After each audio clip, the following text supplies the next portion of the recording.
Hasan dari Administrasi Negara. Oke, baik, perkenalkan. Nama diri saya Kak Jaka Wardana dari Administrasi. Nama saya Muhammad Andrian Kak dari Administrasi Negara juga. Kami bakalan melakukan wawancara ya Kak, perihal mempertanyakan tugas perilaku organisasi. Kebetulan kakak kalau nggak salah dari ISEC ya? Iya betul. Sebagai apa kak di ISEC? Kalau di ISEC sendiri aku sebagai Vice President of Engagement with ISEC gitu. Jadi kayak aku sebagai kepala bidang dari divisi yang nge-handle project-project ISEC. Mungkin langsung ke pertanyaan aja ya kak. Menurut kakak dinamika anak-anak di ISEC in Universitas Lampung tuh biasanya gimana sih? Apalagi pas lagi banyak deadline atau tekanan kerja gitu kak? Oke, sebenarnya kalau untuk deadline itu biasa banget ya gitu. Cuman kalau untuk anak ISEC sendiri itu biasa kalau ada kebanyakan deadline atau banyak tekanan itu mereka bakalan biasanya healing sendiri sih gitu. Jadi kayak mereka bakalan ngomong kalau misalnya mereka lagi ada banyak tekanan, mereka lagi capek gitu, dan mereka bakal ada ada caranya masing-masing buat nge-handle stresnya masing-masing gitu sih. Selanjutnya selama ini hal-hal apa sih kak yang paling sering bikin member ISEC itu ngerasa stres di ISEC, khususnya di IWA? Iya, kalau untuk di ISEC sendiri itu tentunya karena workload atau tugasnya tuh banyak banget gitu. Jadi kayak kalau di ISEC itu tugasnya banyak dan juga orangnya tuh lumayan sedikit sih gitu. Jadi kayak satu organisasi ini kita cuma ada sekitar 78 orang gitu, yang mana itu orangnya sedikit gitu kan. Jadi kayak mau nggak mau orang-orang itulah yang ngerjain semua kerjaan yang ada gitu. Jadi jujur kalau untuk kerjaan atau tugasnya sih cukup banyak gitu sih, dan mungkin itu yang bikin membuat member-member tuh lumayan capek lah, kadang atau burnout gitu. Biasanya kakak dan tim kakak ngapain sih buat bantu member ngatasin stres itu? Oke, kalau dari aku dan tim aku sih seringnya kayak main aja gitu. Jadi kayak misalnya emang kita lagi banyak banget kerjaan gitu, terus kita bakalan ngadain satu hari yang emang kita udah kita main gitu. Kayak kita nggak ada kerjaan, nggak ada buka laptop, tapi kayak udah kita healing, kita main gitu. Berarti kayak banyak waktu healing buat kelompok gitu ya kak? Iya benar. Selanjutnya kalau lagi hektik banget, gimana cara kakak menjaga biar member tetap semangat dan nggak kehilangan motivasi? Kalau dari aku sebenarnya yang namanya stres itu kan wajar banget ya gitu. Apalagi sebenarnya workload atau kerjanya banyak banget juga gitu.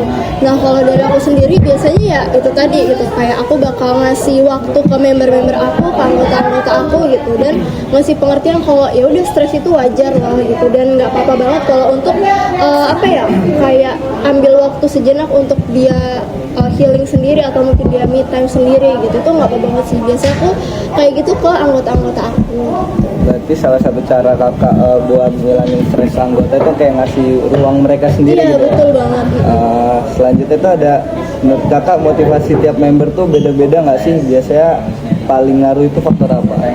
Kalau untuk motivasi beda-beda sih pasti, dan menurut aku dan menurut pengalaman aku juga ya gitu, kayak yang paling kuat dan bikin tetap pengen terus ISEC-an tuh biasanya karena orang-orangnya sih gitu, karena kita udah klop banget sama orang-orangnya sampai kayak ngerasa kayaknya gue harus lanjut nih karena temen gue masih ada di sini gitu, biasanya gitu sih.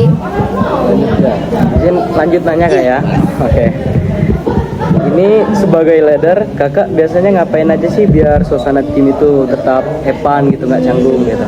Iya, kalau sebagai tim leader sendiri, kalau dari aku emang dari awal nggak nekenin yang terlalu kaku gitu sih. Nggak di-press benar ya? Iya, nggak yang kayak karena aku tim leader jadi aku harus dihormatin gitu, nggak gitu. Jadi kayak ada waktunya bercanda, ada waktunya serius gitu sih. Dari aku lebih ke netepin batasan-batasan atau boundaries. Harus tahu caranya ya, Iya, mana yang bercanda sama yang fokus ya Mbak ya. Oke. Jadi kan di ISEC itu juga memberi beragam ya, membernya beragam ya Mbak ya, termasuk dari daerah, latar belakang.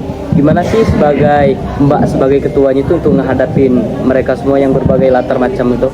Oke, sebenarnya iya sih benar banget, kayak dari jurusan, dari mungkin daerah itu kan beragam banget gitu. Jadi kalau dari aku sendiri itu sih lebih ke kayak apa ya, nge-treat atau memperlakukan semua member tuh setara gitu. Oh, jadi nggak jadi ada kayak memberi ruang tersendiri ya untuk orang. Iya, lebih ke kayak semua orang tuh setara dan kayak nggak ada yang Dibeda-bedain. kurang. Iya benar. Jadi kayak apa ya, ngasih tugasnya dengan porsi yang sama, terus juga lebih ke ya intinya lebih memperlakukan mereka semua secara sama. Setara rata. Iya.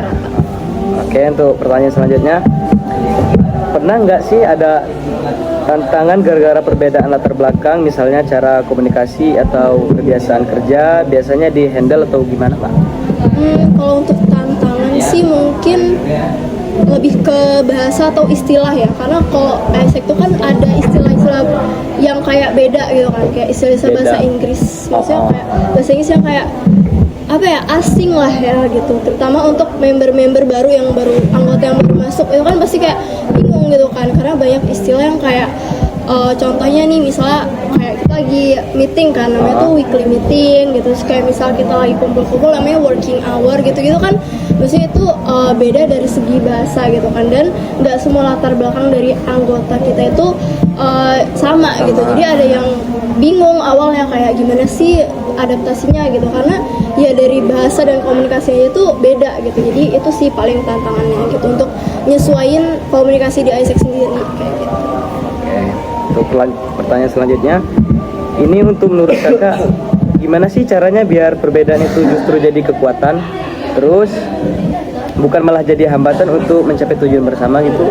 Gimana untuk solusi dari kakak sendiri? Oke, kalau menurut aku sendiri, kalau dari setiap perbedaan itu pasti ada plus minusnya ya gitu. Ada aja orang yang kayak plusnya di bidang A gitu, atau ada juga orang yang plusnya di bidang B gitu. Dan menurut aku, kalau misalnya kelebihannya berbeda-beda itu justru bisa jadi kekuatan tertentu kayak gitu. Jadi lebih ke memanfaatkan apa ya? Perbedaan itu untuk menjadi betul satu keunggulan. Iya. Oke.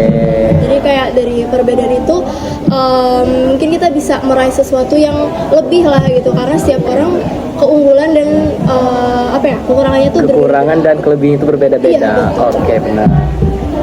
Oke kak, untuk pertanyaan terakhir, kalau boleh improv, kalau boleh tahu improv ke depannya, kira-kira apa yang perlu ditingkatkan biar member lebih happy gitu, terus termotivasi dan produktif di Isaac gimana?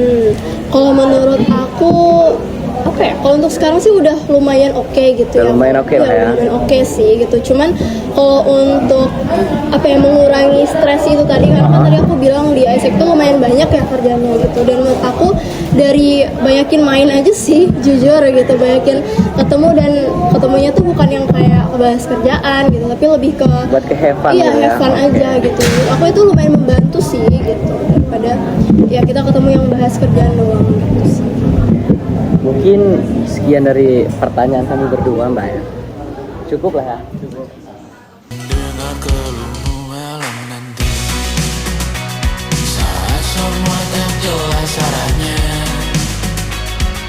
kita hanya punya bersama, lewati syurang terjalnya dunia.